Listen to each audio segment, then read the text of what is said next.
Bienvenidos a Eros y Thanatos. Eros y Thanatos. Un podcast sobre amor y poder en la actualidad. Con Pedro Iniesta y Nina Fonseca. Escúchanos en todas las plataformas.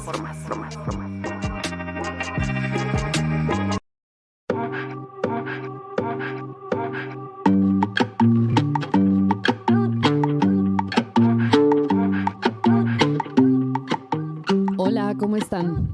Bienvenidos al tercer capítulo de Eros y Thanatos, un podcast donde hablamos sobre amor y política en la actualidad. Yo soy Nina. Yo soy Pedro. Este tercer capítulo se llama ¿Qué huele con lo woke? Y vamos a discutir de dónde surge este término, a qué se refiere, si tiene sentido hablar de él, posicionarse desde ahí. Y sobre todo queremos platicarles por qué para nosotros es importante superar este debate. El término woke surge como uno que se utiliza para hablar de las injusticias sociales, sobre todo cuando están enfocadas en grupos en específico. En Estados Unidos surge sobre todo con las personas que reivindican a las luchas negras en un contexto de segregación racial, ¿no? Este es el primer grupo que se adjudica la palabra woke. En un inicio tiene toda una carga positiva, toda una carga heroica de hablar de las personas que están despiertas justamente y que son capaces de ver estas injusticias y luchar en contra de ellas. Sin embargo, más recientemente, sobre todo en la última década probablemente, se empezó a utilizar por la derecha para hablar despectivamente, sobre todo, de las mismas luchas. La derecha sobre todo se concentra en una fantasía que le llama el marxismo cultural, una lucha cultural en la cual se han trasladado las teorías, los principios marxistas hacia otros terrenos sociales, como es la sexualidad, el género y más recientemente otras cosas como la salud mental y N cantidad de desigualdades e inequidades que podamos ver. La idea de woke significa mantenerte despierto. Creo que el símil en México, en términos discursivos, es el amiga date cuenta. Un poco tiene que ver con toda esta idea de que la gente esté despierta, que se dé cuenta, que reaccione frente a las desigualdades de todo tipo. Entonces, en estos momentos, como que la idea de lo woke es popular o es muy conocida porque principalmente la derecha odia ese término. Y creo que un primer punto súper importante sería reconocer lo muchísimo que el discurso, el debate político de Estados Unidos influye en el mundo entero, pero sobre todo en México. También sería importante decir que woke como que es algo bien visto incluso para los liberales, comparado con la idea de la izquierda radical, de la izquierda socialista, de la izquierda comunista. Woke parece ser como una forma amable de ser de izquierda, pero habrá que discutir si ser de izquierda y ser woke es lo mismo. De hecho, queremos referirles un libro que se llama Izquierda no es igual a woke, de Susan Neiman, que un poco hace parte de lo que discutimos el día de hoy. Y sí, justamente son las ultraderechas, en realidad no solo las derechas a secas, sino las ultraderechas las que hoy están hablando del woke. Tenemos a Milei hablando abiertamente de una lucha anti-woke, señalando una agenda woke pretendidamente impulsada desde los movimientos LGBT principalmente, pero también el feminismo, ¿no? En el cual pues, lo que nos dicen es básicamente que estas luchas son de generaciones en la actualidad, ¿no? Buscan romper con la sociedad actual, con la familia y con N cantidad de valores que se consideran válidos por las ultraderechas. Sin embargo, pues en realidad sí existe mucho de fantasía dentro, ¿no? Diría no de fantasía, diría de delirio, ¿no? Hay mucho de delirio en el discurso anti-woke. Tendríamos que observar justamente cómo se habla del lobbying gay. No sé si hemos sido testigos de cómo se habla de un lobby aparentemente de la comunidad gay, LGBT en general, pero específicamente la comunidad gay, que impulsa a partir de ciertos movimientos políticos su agenda en la esfera pública, ¿no? El problema es que en realidad muchos de la ultraderecha interpreta al woke como una imposición hoy en día, ¿no? Y a partir de que lo interpreta como una imposición de grandes conglomerados transnacionales, de las ONGs, de la ONU, de la Agenda 2030, ¿no? Y al entenderlo así, una vez que se eliminan, se interpreta como una libertad, ¿no? Entonces, ahorita mucha gente dentro de la ultraderecha, simpatizante de la ultraderecha, piensan que Elon Musk, que Javier Milei, que por supuesto Donald Trump, al liberarlos de los woke, en realidad los están liberando de una carga, de una opresión. Sin embargo, esto lo vamos a ir matizando. Esto que dices es importante porque lo primero es reconocer justamente la derecha ha seguido siendo la derecha desde siempre, ¿no? Es conservadora, es fascista, es nazi, defiende valores como la idea de la familia, que los defiende como una idea y no como una realidad, porque ya vimos que Elon Musk y Trump no son padres responsables que se hagan cargo de su familia, pero defiende ciertos valores. Queda muy claro cuáles son los valores que defiende la derecha y los principios que defiende la derecha. Y lo woke de pronto queda más desdibujado como una serie de comunidades defendiendo agendas específicas que son contrarias a la derecha. Y en ese sentido pareciera que lo woke es un deseo o un capricho de algunas personas, ¿no? Como un capricho de los gays, como un capricho de las mujeres, como un capricho. Y como que justamente entenderlo como agendas de comunidades específicas lo aleja de que se entienda como principios políticos que son de izquierda y que tienen que ver no con favores ni con prebendas, sino con justicia e igualdad social. Y con derechos, por supuesto. Y bueno, sí es evidentemente todo aquel, desde el punto de vista de la derecha, todo aquel que luche por derechos, valga la redundancia en esta ocasión, es woke, ¿no? Sin embargo, pues justamente esto nos coloca en una disyuntiva en donde al hablarnos de lo woke, en realidad lo que están diciendo es hablando sobre sus enemigos. Para la derecha, todo lo que no es ultraderecha es potencialmente woke, ¿no? En México tenemos un caso particular, que es que la derecha no ha renunciado, la derecha electoral, por supuesto, no ha renunciado a estos principios, al menos a nivel de discurso de democracia, de justicia, de igualdad. Incluso nuestra candidata de derecha del año pasado, pues fue una persona que reivindicaba aspectos de la comunidad LGBT y del género. Ella misma se asumía como feminista, ella misma se asumía como una mujer que representaba a otras mujeres. Eso desde el punto de vista de la ultraderecha es woke. De hecho, una gran parte de la comunidad votante del PAN se mostró inconforme con la candidatura de Xóchitl Gálvez precisamente porque no era completamente de derecha. Hoy la derecha de a pie, la derecha de abajo, está exigiendo que sus representantes se posicionen abiertamente en contra de todas estas luchas que hemos mencionado por separado, ¿no? De la comunidad LGBT, del feminismo, y podemos agregar una gran cantidad más, la raza y incluso las neurodivergencias en la actualidad, ¿no?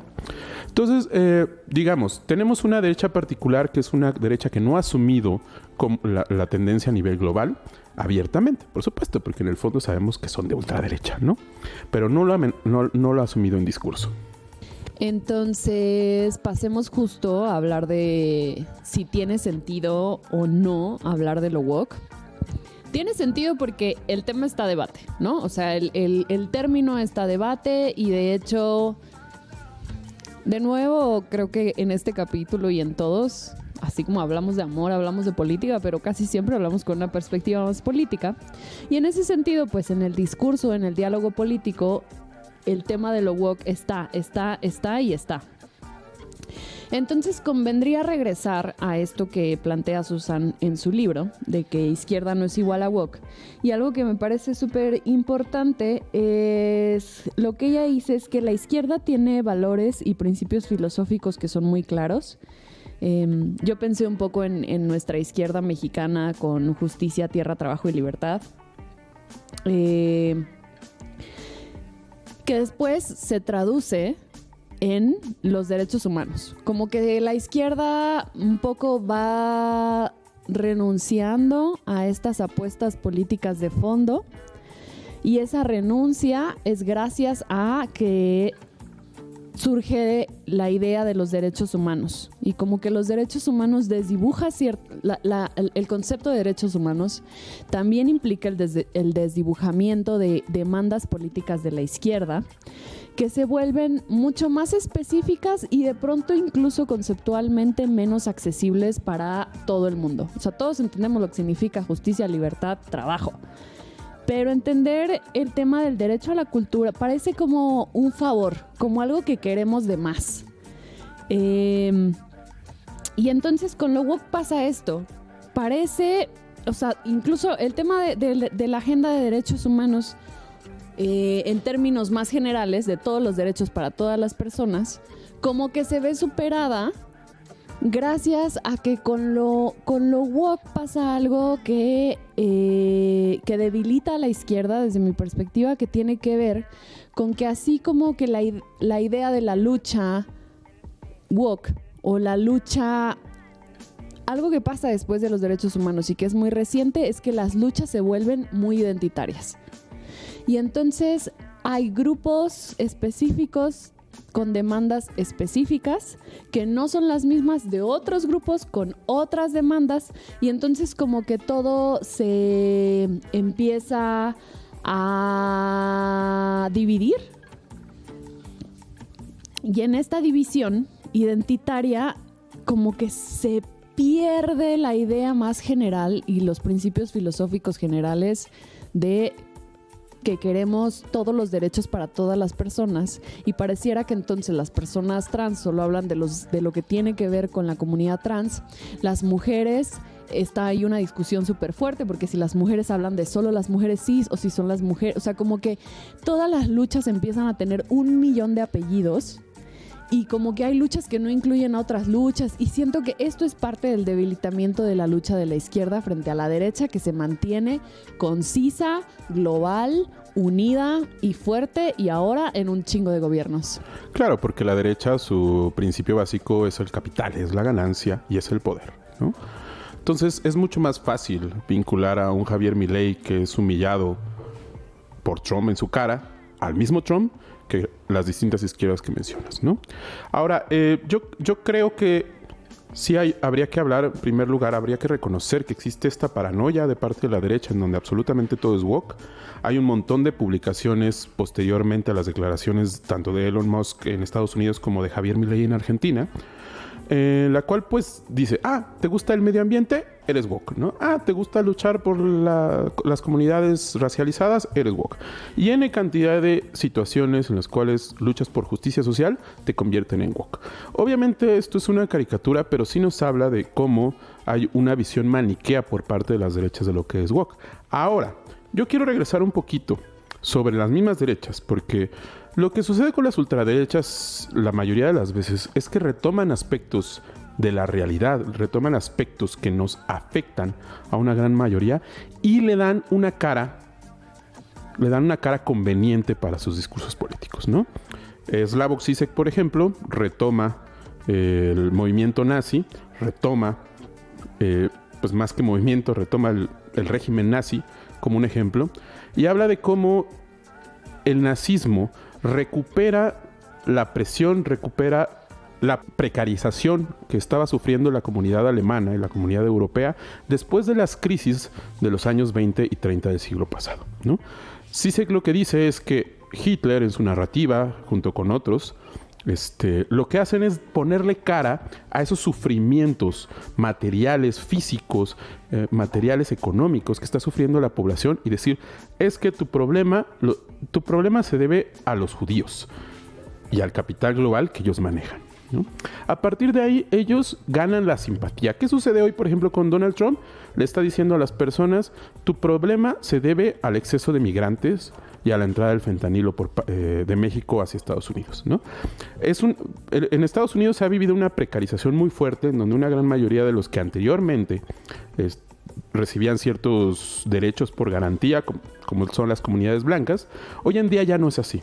Y de pronto llega un tipo que no solo te identificas con él, sino lo admiras, y que te dice, ¿Sabes qué? Es que tu problema no es el capitalismo global, tu problema no es la precarización laboral, tu problema no son los grandes capitales que extraen cada vez más plusvalía de tu trabajo, sino tu problema son los migrantes. Y ahora los vamos a atacar juntos. Aquí, ¿qué estoy diciendo? Que existe realmente un referente de realidad que las ultraderechas retoman y lo convierten en un enemigo común, ¿no? El caso de Argentina es mucho más fácil porque Javier Milei lo que hace simplemente, hemos vivido una crisis, tu problema es la comunidad woke y el woke es lo que sea, ¿no? Entonces a partir de ahí Javier Milei le pone una cara a ese enemigo común que representa para la sociedad argentina. Entonces, mapeando, tenemos a la derecha llamándole woke a todo lo que no es derecha y tenemos a las izquierdas que no terminamos de considerarnos woke. O sea, creo que algo que también pasa con lo woke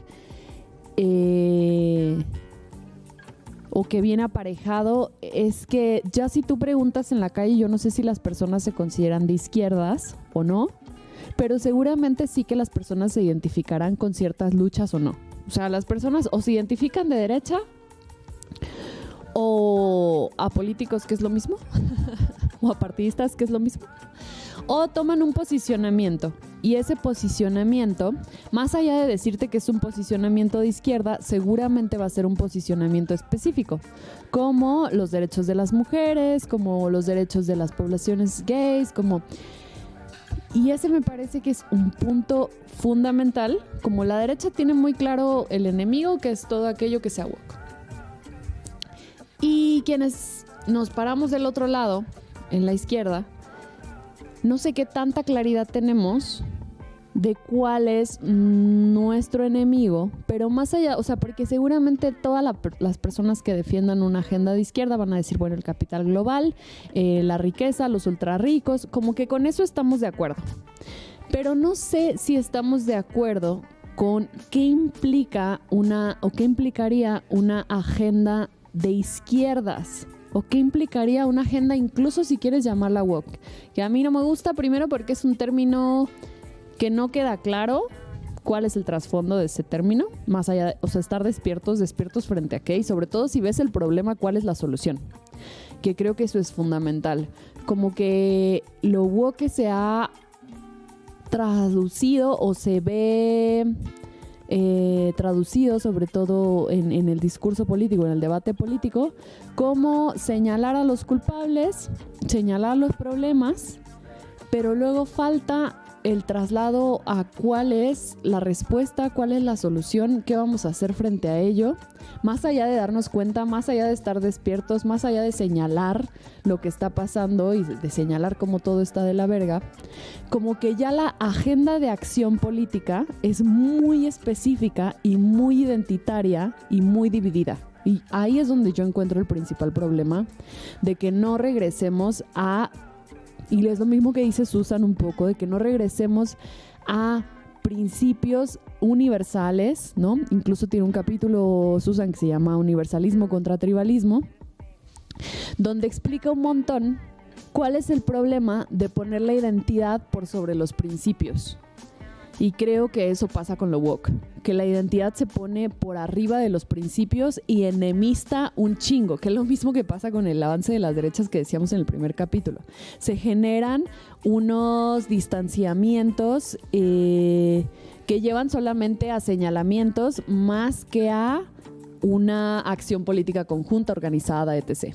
Sí, me gustaría regresar un poco acerca de cómo es que la derecha lo vive como una imposición, lo woke, ¿no?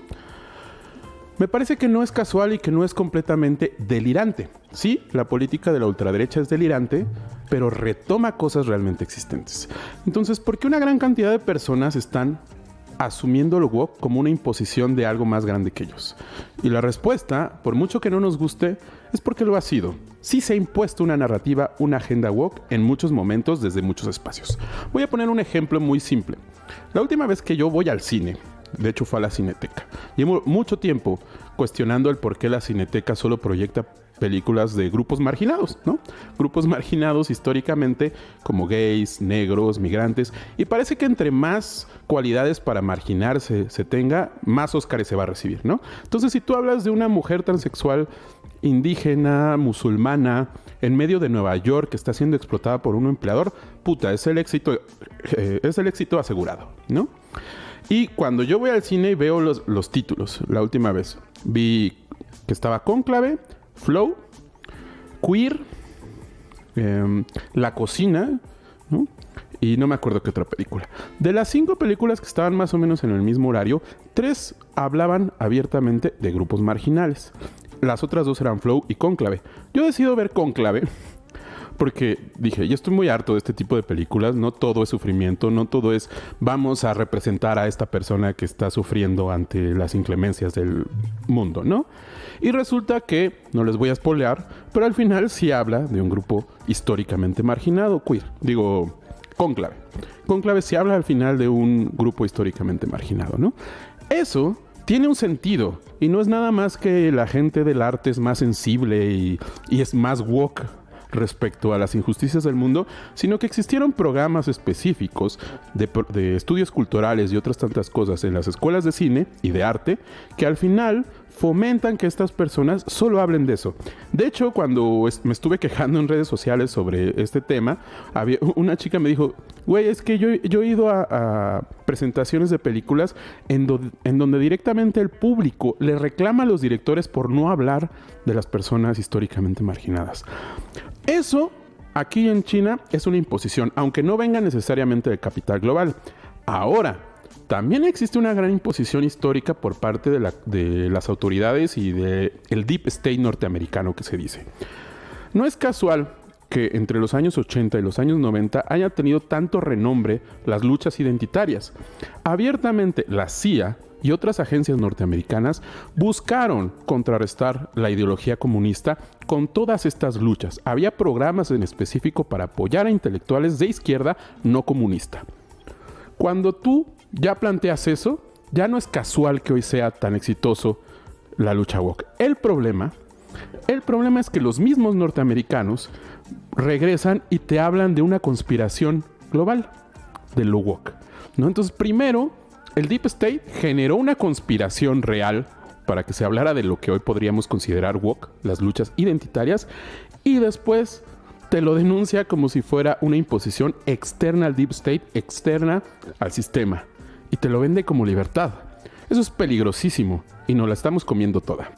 Esto me parece chido porque si estamos hablando de este tema en este momento es porque consideramos que hay una coyuntura donde avanzó las agendas en términos discursivos, así como avanzó el representadurismo y el inclusionismo, ¿no? Como todas incluidas, se habla de todas, y además eso le viene muy bien a la derecha, hasta que la derecha se radicaliza hasta el punto de decir ni representadas, ni incluidas, pero lo dicen, pero no lo hacen. Porque Susan habla de eso, ¿no? Como en su primer mandato Trump puso como a una mujer en este puesto, a una persona negra en este puesto, a una persona así como hubo ese inclusionismo, representadurismo, avanzó algo para la vida de las personas marginadas y para la vida de las personas que estamos precarizadas, no creo. Pero sí que avanzó en términos de representación y de inclusión y de que todos señalen y de que todos digan, y entonces surgen un montón de películas. Entonces, discursivamente hubo un avance que ahora la misma derecha lo está deteniendo, como ya. El problema es que ¿qué onda con la izquierda? O sea, como que estamos haciendo la banda que estamos del otro lado. Si seguimos aferrades a que ahora que no nos quieren representar y no nos quieren incluir, lo que queremos es que nos representen y nos incluyan, o de verdad queremos fortalecer un movimiento político de izquierda que deje de pedir que hablen de nosotros o que nos incluyan en el discurso o que nos incluyan en los puestos políticos y que realmente avancen políticas y programas Pero creo que ahora estamos como en el contexto donde eso es todavía menos posible que nunca y nosotros somos parte de que eso no sea posible. Como que seguimos en un... Ahora la queja es como ahora, ya no nos quieren ni representar, ni ver, ni nada. Pero era eso, o sea, eso, ser representados y ser vistos, ¿en algún momento sirvió de algo? Sí, yo creo que sí. Justo lo que recupera Susan es que lo woke, digamos, lo que pone de antemano es estar predispuesto a observar las injusticias, ¿no? Eso también siempre va a ser una ganancia, ¿no? Desde una perspectiva de la izquierda. El problema es reducir toda tu práctica política a lo que representa tu identidad.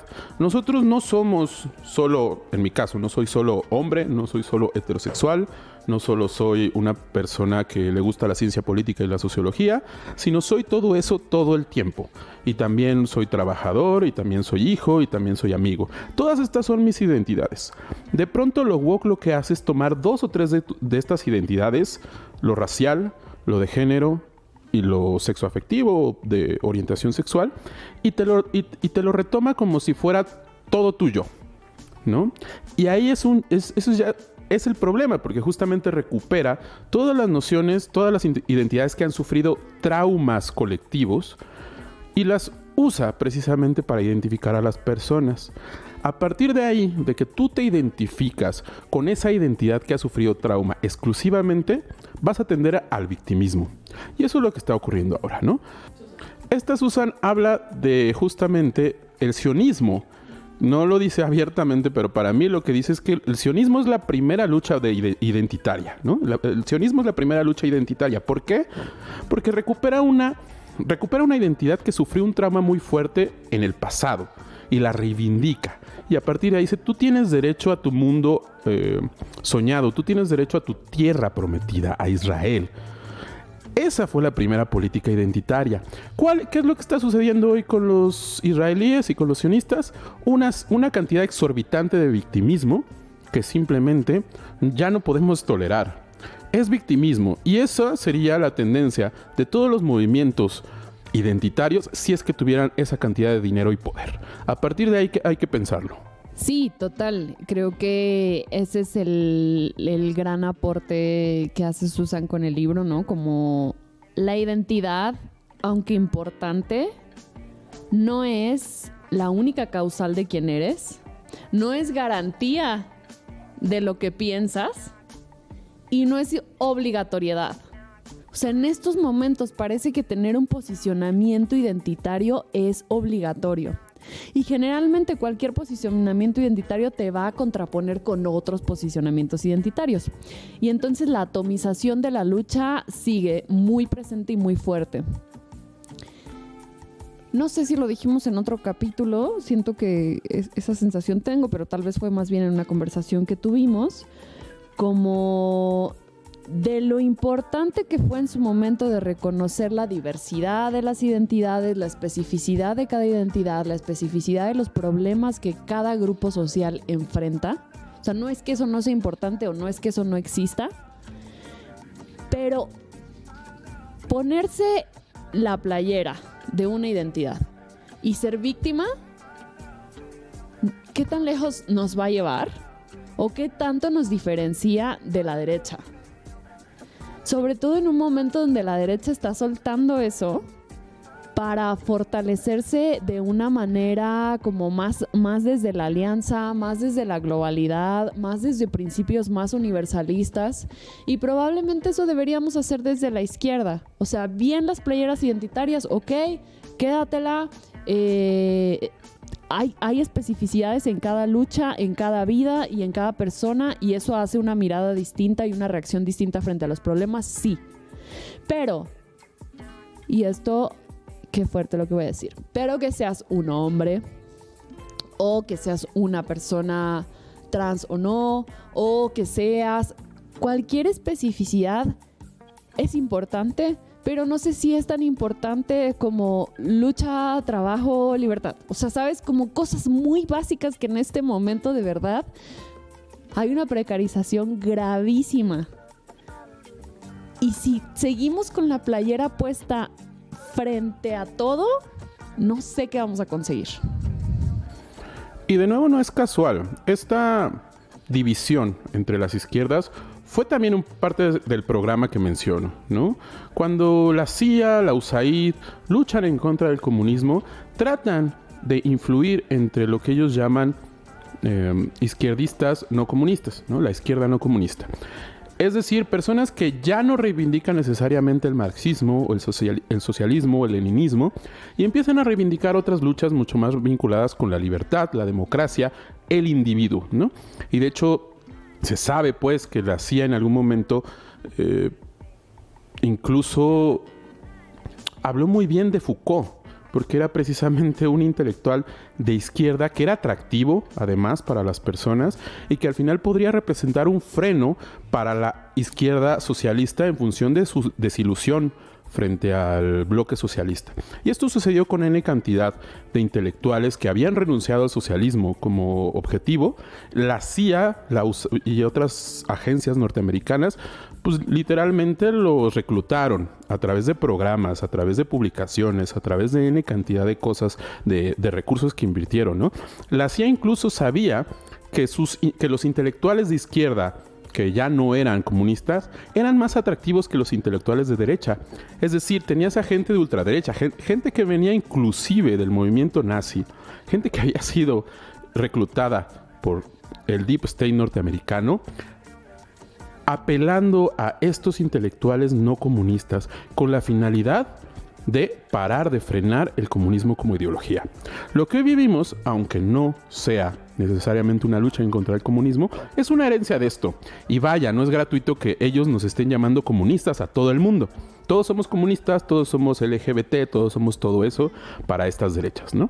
Entonces, digamos, hay que reconocer en primer lugar que existió una intención clara de parte de gente muy poderosa y rica por dividirnos como izquierda.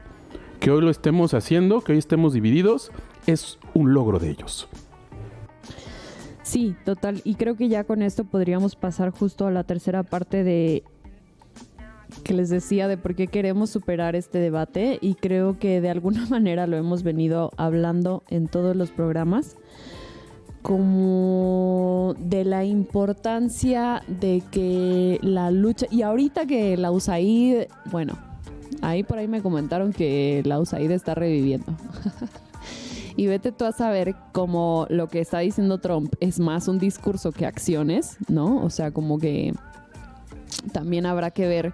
En su momento Andrés Manuel señalaba mucho a la sociedad civil como una derecha disfrazada. Y no solo porque el abuelo es un abuelo y de alguna manera piensa como un abuelo, pero también porque claro que el financiamiento de muchísimas organizaciones de derechos humanos pues tiene una indicación ideológica democrática liberal, más liberal que democrática. Y entonces en estos momentos donde la izquierda, en estos momentos donde la derecha se fortalece un chingo, y es una derecha más nacionalista, como muy exacerbada, pensemos qué va a pasar con la izquierda. O sea, como que sí hay un momento coyuntural donde hay que tomar decisiones muy claras de qué significa la izquierda, qué planteamientos políticos e incluso yo me atrevería a decir partidarios tiene la izquierda. O sea, ¿quién es la izquierda en este momento en México? ¿Morena es la izquierda? ¿Qué planteamientos políticos y partidarios tiene Morena?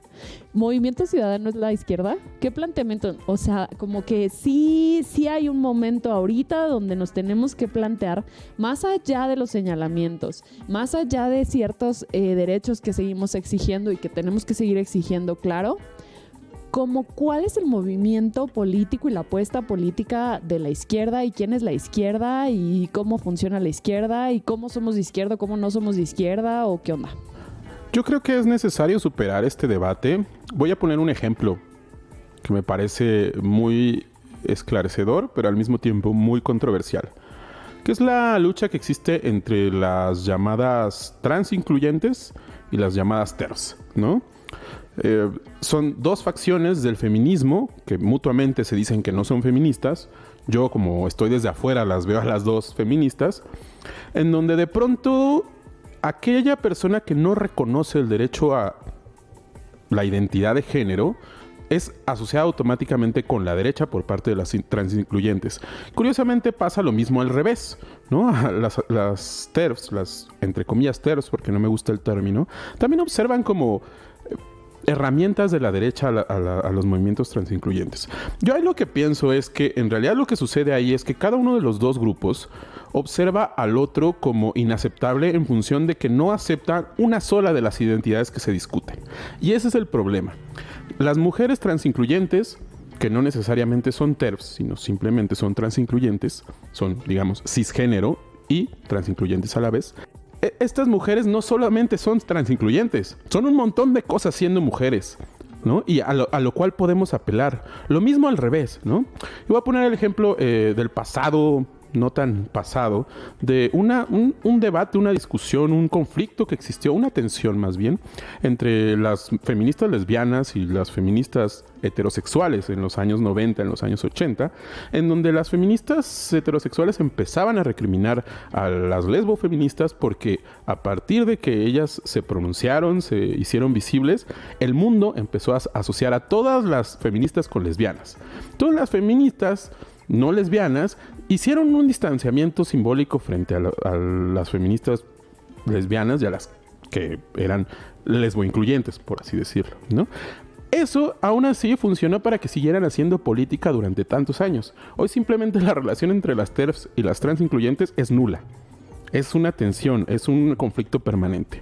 Yo creo que es parte de la herencia woke, precisamente de hacer esa identidad a la cual tú te asumes como ya sea partidario o directamente formas parte de ella, asumes que eso es lo único que importa. Y hay un montón de otras cosas que importan, como por supuesto la clase, ¿no? Y aquí es donde hay que ya empezar a platicar de cómo es que estas ultraderechas en realidad lo que están, su éxito se basa mucho en reivindicar lo popular, no necesariamente la clase, pero sí lo popular, hablándole a ese proletariado pauperizado, ¿no? Y precisamente este proletariado pauperizado, a quien no le resuena, a quien no le rebota, a quien no le hacen eco las luchas identitarias, es demasiado, para ellos es demasiado atractivo la ultraderecha en la actualidad, ¿no? Y eso es justo lo peligroso. Entonces, justamente a mí me parecía que a partir de este ascenso de la ultraderecha y de ridiculizar la agenda anti-woke, lo que están haciendo mucha gente es asumir que lo woke está bien por sí mismo. Y no, también hay lecciones que aprender. Y una de esas lecciones es dejar de ignorar a todas esas personas que históricamente están siendo pauperizadas, están siendo empobrecidas, y no darles una representación política en quien habla, ¿no? Esas son las personas al final quienes viven, muchos de ellos, como una imposición, lo woke y el discurso inclusivo. Me gusta esto que dices. De nuevo, estamos listos para la funa. Creo que ya se han dado cuenta a lo largo de estos capítulos. Pues de muchas maneras, Pedro y yo no estamos de acuerdo. De muchas maneras sí estamos de acuerdo. Pero en este punto, aunque me parece redelicado, algo que me parece que súper salva es la clase. O sea, si regresamos a distinguir por clase a las TERFas, entonces las TERFas blancas, culeras, ricas son unas desgraciadas desde mi punto de vista. Pero la jefita de a pie, que no tiene perra idea y que de pronto puede ser transexcluyente en su discurso, en su forma de decir, en su forma de hablar, en su entendimiento. E incluso estoy pensando en estos videos que ahora se hicieron populares, unos reels de un morrito que dice, que habla bien, que habla de por qué hay que aceptar a las mujeres trans y por qué las mujeres trans te gustan y que las mujeres trans son chidas y no sé qué. Creo que hay que ir hacia allá, hacia ser más amable con la gente que no lo niega porque lo entienda, sino que lo niega porque no lo entiende. Y entonces regresar a una lucha social que incluye la posibilidad de que haya gente que no entiende mi lucha en específico, pero con gente con la cual puedo luchar al lado por muchas otras cosas.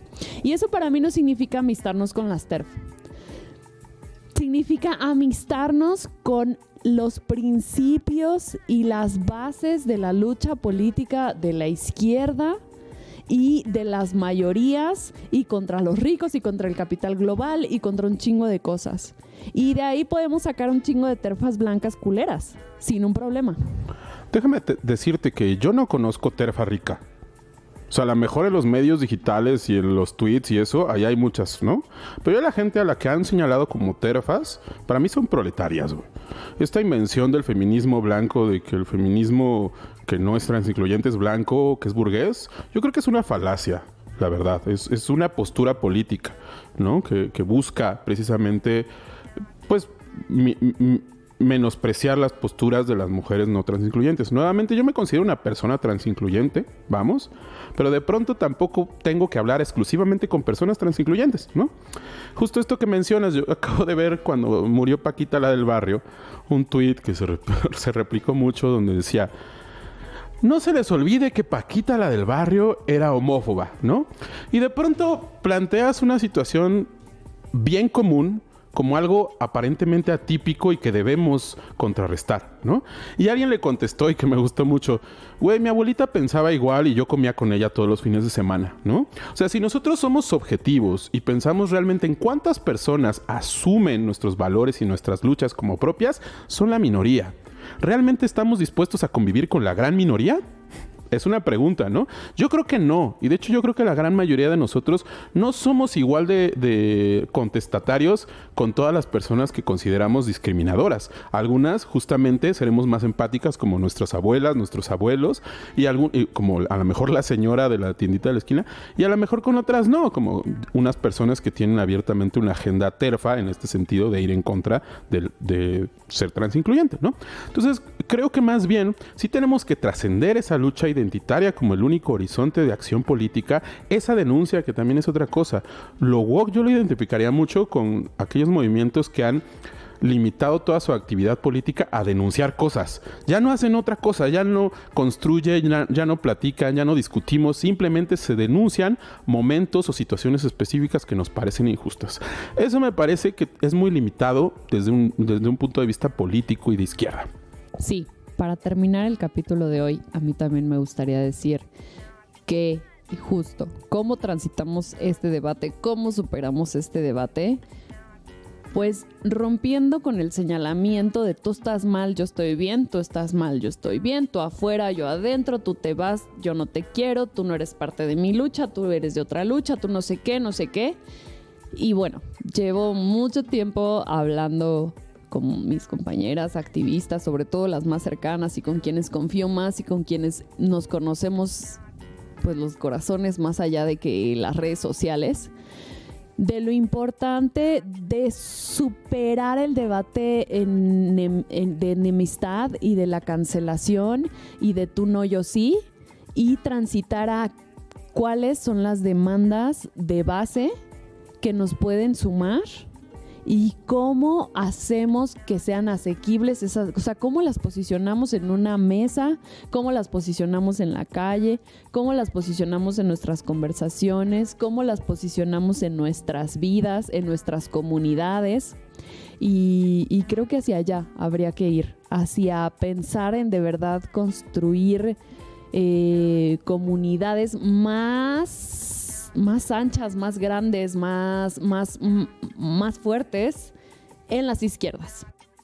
Y en general, en realidad yo pienso que esto justo hay que superar esta expectativa de convivir, de interactuar, incluso de ser aliado de personas exclusivamente de izquierda, porque para empezar, no hay una definición justa de izquierda y segundo, la lucha por la justicia implica necesariamente que tengas que hablar con personas que no crean en ella, porque si no, no estás convenciendo, no estás luchando con nadie, ¿no? En realidad te estás simplemente oponiendo a un montón de situaciones que no van a cambiar por tu queja infinita en redes sociales, ¿no? Entonces me parece que hay que justo apuntar a ese escenario en donde incrementemos, justo como acabas de decir, incrementemos este escenario de lo humano, ¿no? Yo reivindicaré siempre a Martin Luther King como una persona que luchaba por los derechos de las personas negras, pero él en su vida pronunció un discurso en favor de las personas negras a secas. Él hablaba de todas las personas en general. A los hombres blancos pobres les decía hermanos. Esa apuesta por la cual, aunque tú tengas una identidad que ha sufrido un trauma histórico y que debemos reconocer y que lo más humano es reconocer y sanarlo, aunque seas esa persona, la validez, la calidez humana de nombrar al que supuestamente te oprime como un hermano rebasa absolutamente todos los objetivos posibles actuales de lo woke. Gracias por escucharnos. Recuerden de enviarnos sus comentarios, sus jitomatazos, sus funas. Las recibiremos, las publicaremos. Funas no. Gracias, bonita tarde, día, lo que tengan. Besos. Hasta luego.